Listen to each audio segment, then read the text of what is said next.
Welcome to everyone. প্ৰিয় বন্ধু বান্ধৱীসকল, আমি আজি আলোচনা কৰিবলৈ ওলাইছো সমানুপাতৰ কিছুমান ধৰ্মৰ লগতে এমসিকিউ আৰু যেটো ভেৰিয়েশন আছিল বা বিচৰণ তথ্য বুলি কোৱা হয় এই বিচৰণ তথ্যৰ বিষয়ে আজি আমি আলোচনা কৰিম। সো পলম নকৰাকৈ আহক আমি আজি আলোচনা কৰি লওঁ। সমানুপাত ধৰ্ম ফার্স্ট আছিল কি যে বিপরীত ক্রিয়া বিপরীত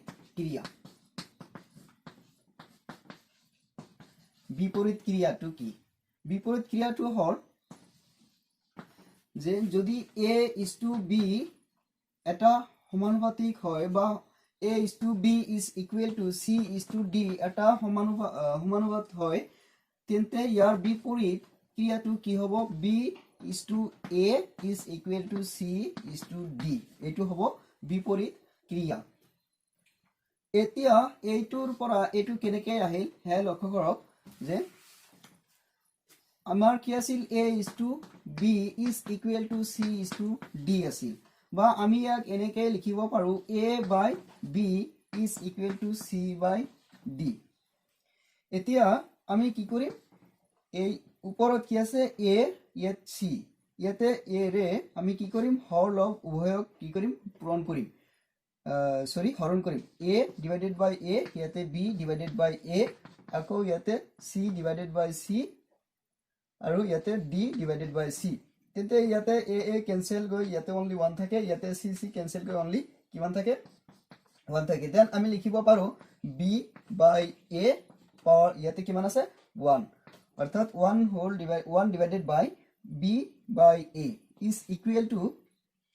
এটো কি হৈ আছে 1 divided by d by c। এতিয়া ক্রস মাল্টিপ্লাই কৰিলে আমি কি পাই আছো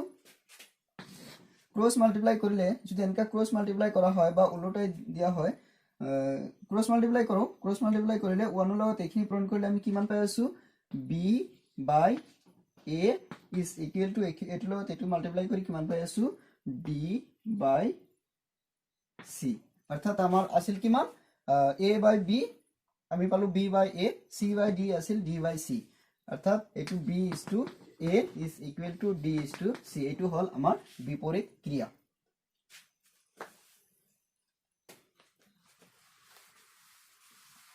নাম্বার 2 একান্তৰ ক্ৰিয়া একান্তৰ ক্রিয়াটো কি হ'ব যদি a is to b is equal to c is to d এটা সমানুপাত হয় তেন্তে ইয়াৰ একান্তৰ ক্ৰিয়াটো হ'ব a is to c is equal to b is to d এইটো হ'ব একান্তৰ ক্ৰিয়া। যদি এনেকা আমাৰ পৰীক্ষাত আহে যে 2 is to 3 is equal to 6 is to 9 ৰ একান্তৰ ক্ৰিয়াটো কি হ'ব ইমানৰ একান্তৰ ক্ৰিয়াটো কি হ'ব ইমানৰ একান্তৰ ক্রিয়াটো হ'ব 2 is to 6 is equal to 3 is to 9 বা ইয়াতে ক্যান্সেলেশন হোৱাৰ পিছত কিমান থাকিব 1 is to 2 ৰে কাটিলে 1 ইয়াতে কিমান হৈ আছে 3 is equal to এটো কিমান হ'ব 1 3 দে এটো সমান হ'ব গতিকে এটো হ'ব আমাৰ কি একান্তৰ ক্ৰিয়া। তো এই ক্ষেত্ৰত আমি প্ৰমাণ কৰো এইটোৰ পৰা এইটো কেনেকৈ আহে একান্তৰ ক্ৰিয়া বা এইটোৰ পৰা এইটো আমি কেনেকৈ আমি একান্তৰ ক্ৰিয়া বুলি ক'ব পাৰো আমাক দিয়া আছে a is to b is equal to c is to d এতিয়া আমি ইয়াক লিখিব পাৰো a by b is equal to c by d তেন্তে আমি কি কৰিম b by c ৰে যদি উভয় পিনে মাল্টিপ্লাই কৰি দিও যে a by b into b by c is equal to ইয়াতে আছে c by d into এটো কিমান b by c এটো c cancel b cancel then থাকে কি ইয়াতে a by c is equal to b by d এতিয়া a by c means লিখিব পাৰো a is to c আৰু b by d means b is to d অৰ্থাৎ আমাৰ যেটো প্ৰমাণ কৰিব লগিয়া আছিল হেতুৱে হল কি যে a is to b is equal to c is to d তেন্তে আমাৰ ইয়াৰ একান্তৰ ক্ৰিয়াটো হ'ব a is to c is equal to b is to d যোগ ক্ৰিয়াটো কেনেকুৱা যে যদি a is to b is equal to c is to d হয় তেন্তে আমাৰ যোগ ক্ৰিয়াটো হ'ব a plus b is to b is equal to c plus d is to c এতিয়া লক্ষ্য কৰক যে ইয়াৰ পৰা ইয়াতে কি আছে a is to b আৰু c is to d আছে তেন্তে এটোৰ পৰা এটো কেনেকৈ আহি বা এনেকৈ দিলে যে a is to b আছে আৰু c is to d আছে তেন্তে এটোৰ যোগ ক্ৰিয়াটো হ'ব a plus b is to b আৰু c plus d is to d তেন্তে আমি এটো প্ৰমাণ কৰো আমি ইয়াক এনেদৰে লিখিব পাৰো যে a by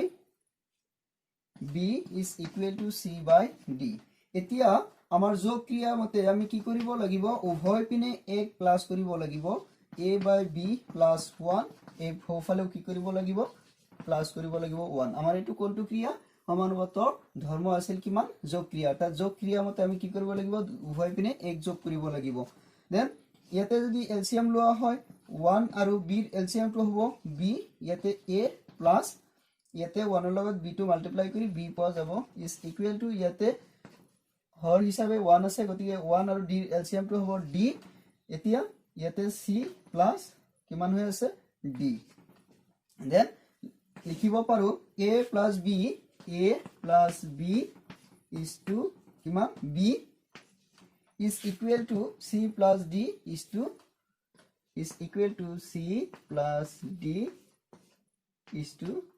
d এইটো আমাৰ যোগ ক্ৰিয়া আকৌ আহিব ভাগ ক্ৰিয়াটো কেনেকা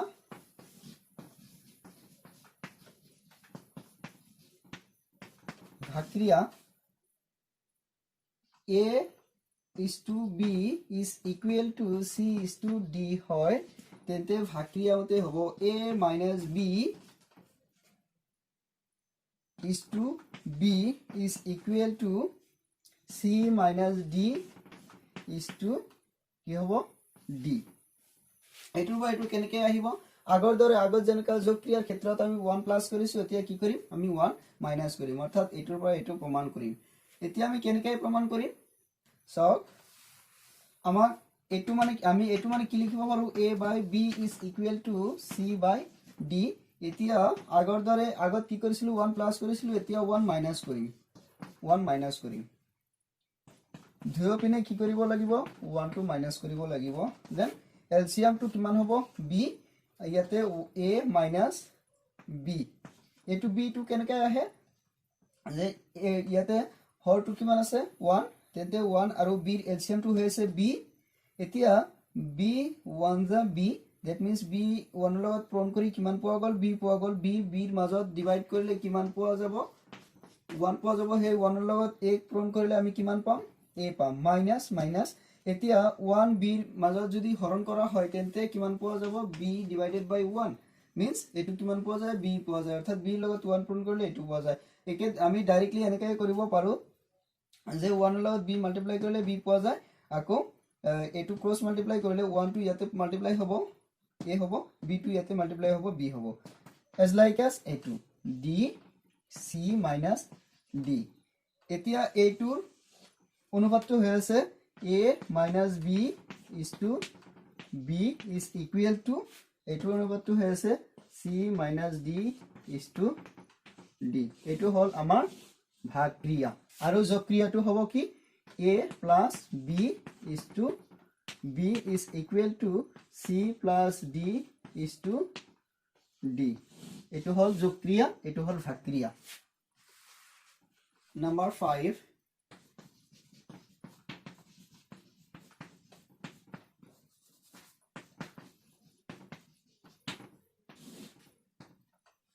যোগ বা ক্ৰিয়াটো কেনেকা হ'ব যদি a is to b is equal to c is to d কি হয় এটা সমানুপাত হয় তেন্তে এই সমানুপাতৰ ধৰ্ম মতে আমি কি কৰিম আমাৰ যোগ বা ক্ৰিয়াটো প্ৰমাণ কৰিম এতিয়া আমাৰ এটোৰ পৰা আমি এটো পাইছো জক্ৰিয়াৰ সূত্ৰ মতে আমি পাইছো a plus b is to b is equal to c plus d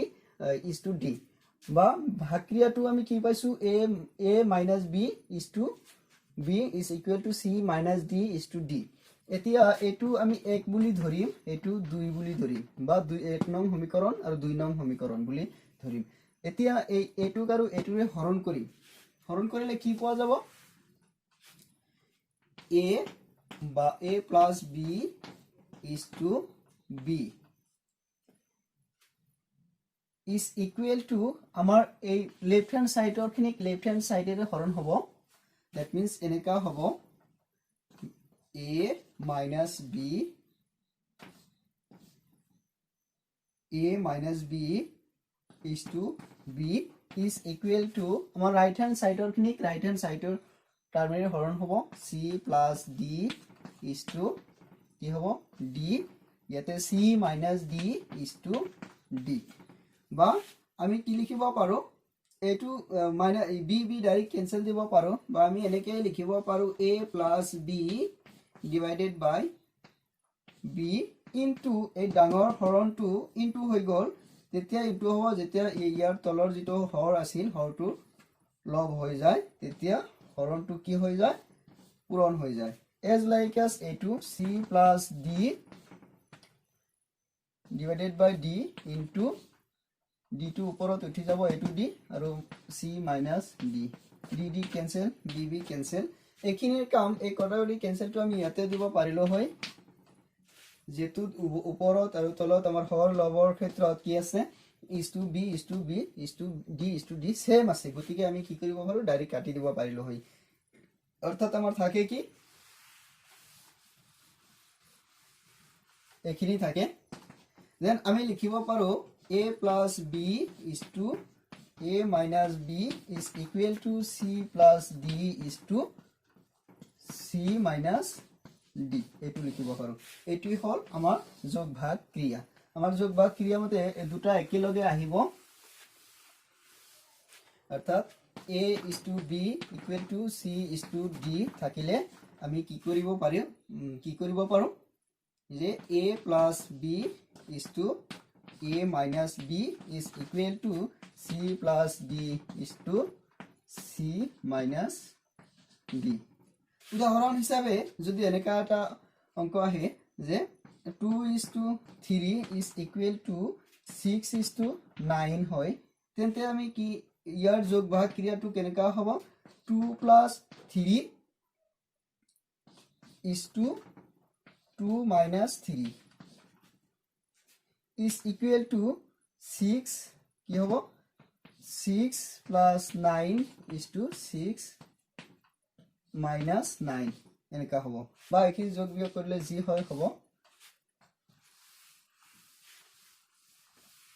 এতিয়া আলোচনা কৰিম ৰূপান্তৰ ক্ৰিয়া এই সমানুপাতৰে আন এটা ধৰ্ম হল ৰূপান্তৰ ক্ৰিয়া নাম্বাৰ 6 ৰূপান্তৰ ক্ৰিয়া ৰূপান্তৰ ক্ৰিয়াটো কেনেকা হ'ব যদি a is to b এটা a is to b is equal to c is to d হয় তেন্তে ইয়াৰ ৰূপান্তৰ ক্ৰিয়াটো হ'ব a is to a minus b is equal to c is to c minus d এটো হ'ব ৰূপান্তৰ ক্ৰিয়া এটোৰ পৰা এটো কেনেকৈ আহে এতিয়া লক্ষ্য কৰক এটোৰ পৰা এটো কেনেকৈ আহে এতিয়া আলোচনা কৰো এতিয়া চাওক এটোৰ পৰা এটো কেনেকৈ আহে বা a is to b is equal to c is to d দিয়া থাকিলে a is to a minus b equal to c is to c minus d আমি ইয়াক লিখিব পাৰো a by b is equal to ইয়াক লিখিব পাৰো c by d আমাৰ ভাগক্ৰিয়াৰ ফৰ্মুলাটো কি আছিল ভাগক্ৰিয়া মতে এটো এনেকা পাইছিল যে a minus b is to b is equal to c minus d is to d এটো আমি ভাগক্ৰিয়া মতে পাইছিল এতিয়া এই ভাগক্ৰিয়া মতে আমি কি পাও a minus b by b is equal to c minus d by c minus d by d এইটো পাও বিপৰীত ক্ৰিয়ামতে আমি লিখিব পাৰো b by a minus b is equal to c d by কি d by c minus d এইটো লিখিব পাৰো এতিয়া আমি কি কৰিব লাগিব আমাৰ ইয়াতে কি পাইছিলো যে a by b is equal to c by d এতিয়া আমি ইয়াৰ উভয় পক্ষ যদি এটোৰে মাল্টিপ্লাই কৰি দিও আমাক এটো দিয়া আছে a by a divided by a minus b into এটো টার্ম লও a by b is equal to আমাৰ এটো রাইট সাইডত কি আছে d by c minus d into কি হ'ব a by b পৰিৱৰ্তে আমি কি লিখিব পাৰো c by d লিখিব পাৰো এখিনি নিলিখি আমি লিখিব পাৰো c by d then d cancel হ'ব ইয়াতে b ক্যান্সেল হ'ব ইয়াতে থাকিব কি a divided by a minus b is equal to c divided by c minus d অর্থাৎ আমি এটো কি পালো a is to a minus b is equal to c is to c minus d এটি হল আমার কি রূপান্তর ক্রিয়ার ক্ষেত্ৰত কি আমাৰ ৰূপটোই চেঞ্জ হয় আগত আছিল কি আমাৰ ভাগ ক্ৰিয়াৰ ক্ষেত্ৰত আছিল a minus b is to কি আছিল b আৰু c minus d is to কি আছিল c d তেতে রূপান্তর ক্রিয়ার ক্ষেত্ৰত আমাৰ রূপটোই চেঞ্জ হয় কেনেকা চেঞ্জ হয় is to single term to আগত আহে এতে single term to আগত আহে বা a is to a minus b is equal to c is to c minus d এটো হল আমাৰ কি ৰূপান্তৰ ক্ৰিয়া এতিয়া আলোচনা কৰিম ভেৰিয়েশন means বিচৰণ তথ্য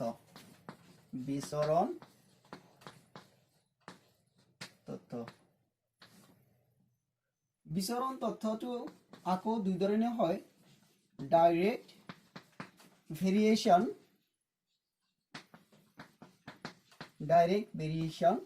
যাক প্ৰত্যক্ষ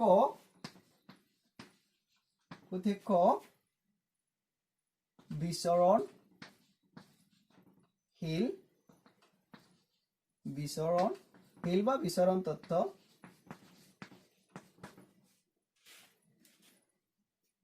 আৰু এটা আহিব ইনভাৰ্স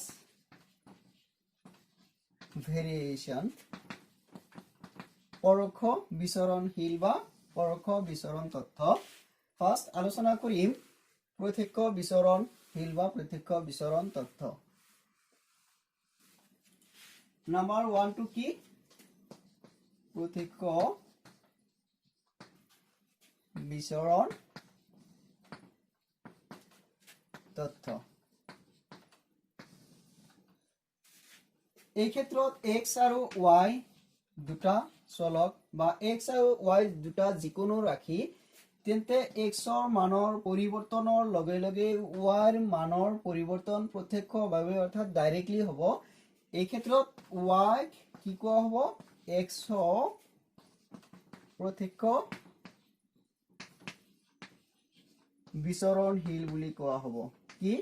প্ৰত্যক্ষ বিচৰণশীল বুলি কোৱা হ'ব বা আমি এক এনেকে লিখিব পাৰো y ভ্যাৰাইজ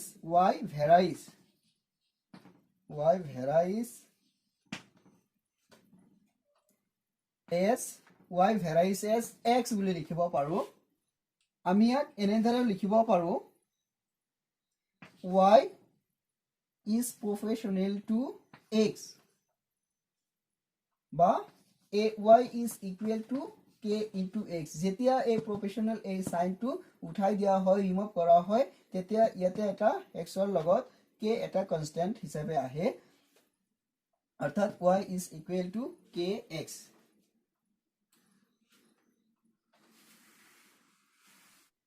next আহিব নাম্বাৰ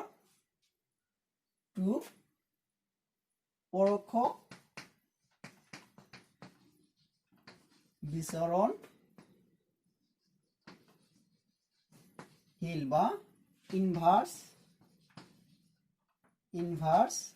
ভেৰিয়েশ্যন কি হ'ব ইনভাৰ্স ভেৰিয়েশ্যন x আৰু y দুটা যিকোনো ৰাশি হয় তেন্তে y x ৰ পৰোক্ষ বিচৰণশীল বুলি কোৱা হ'ব যদিহে y is proportional to বা y varies as 1/x 1/x means আমাৰ পৰোক্ষ হ'বলৈ হলে কি হ'ব লাগিব x ৰ যিটো ৰেচিপ্ৰকেল বুলি কোৱা হয় অৰ্থাৎ গুণাত্মক বিপৰীত x ৰ ৰেচিপ্ৰকেল টো হ'ল 1/x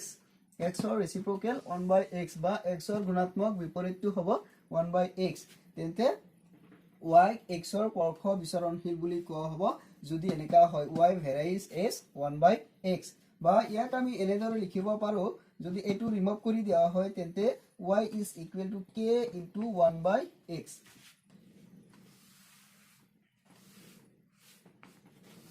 বা কি লিখিব পাৰো y is equal to k by x এই k টো ইয়াতে 1 ৰ লগত মাল্টিপ্লাই হ'ব বা k is equal to কি হ'ব k is equal to এটো ইয়াৰ লগত আহি মাল্টিপ্লাই হ'ব বা ক্ৰছ মাল্টিপ্লাই কৰিলে কি হ'ব 1 into k means k আৰু ইয়াতে কি হ'ব x into y কোৱেশ্চনটো হ'ল যে তলৰ কোনটো এটা সমানুপাত হয় ইয়াতে চাৰিটা অপচন দিয়া আছে a b c d চাৰিটা অপচন দিয়া আছে ইয়াৰ ভিতৰত কোনটো এটা সমানুপাত হ'ব এতিয়া আমি কি কৰিব লাগিব নিৰ্ণয় কৰিব লাগিব ফাৰ্স্ট এইটো এটা গ্ৰুপ বা আমাৰ সমানুপাত বুলি ক'লে আমি কি কৰিব লাগিব দুটা দুটাকে ল'ব লাগিব সেই বুলি মিডলৰ দুটা নহয় প্ৰথম দুটা আৰু শেষৰ দুটা এতিয়া প্ৰথম দুটাৰ অনুপাতটো কিমান হৈ আছে ইয়াতে 15/45 কটাকটি কৰিলে 1/3 হৈ আছে এটো 40 কিমান 40/120 দেন এটো কিমান হৈ আছে কটাকটি কৰিলে 1/3 হৈ আছে 1/3 is equal to 1/3 গতিকে আমাৰ এই নম্বৰ উত্তৰটো শুদ্ধ তথাপি আমি কি কৰিব লাগিব বাকি কেইটা অকনমান টেস্ট কৰিব লাগিব এটো আৰু এটো ল যে 2/16 is equal to কিমান হৈ আছে 1/8 এটো কিমান হৈ আছে 6/18 is equal to 6 এৰে কাটিলে 1/3 এটো সমান নহয় গতিকে আমি এটো শুদ্ধ বুলি নকও এটো কিমান হৈ আছে এটো 2/2 কিমান 3 হৈ আছে আৰু ইয়াতে কি হৈ আছে 4 এৰে কাটিলে 2 বা 4 এৰে কাটিলে 5 বা এটো সমান নহয় গতিকে এটো শুদ্ধ নহয় এটো শুদ্ধ হ'ব না এটো নহয় এটো কি আছে 16/32 2 এৰে 16 এৰে কাটিলে 1 16 এৰে কাটিলে 2 আৰু এটো আমাৰ উল্টা হৈ আছে that means 2/1 গতিকে এটো শুদ্ধ নহয় অৰ্থাৎ আমি কি কম ডি সি বি শুদ্ধ নহয় আমাৰ শুদ্ধ উত্তৰটো হ'ল বা শুদ্ধ সমানুপাতটো হ'ল কি 15 45 40 120 আমাৰ লাষ্ট কোৱেশ্চনটো হ'ব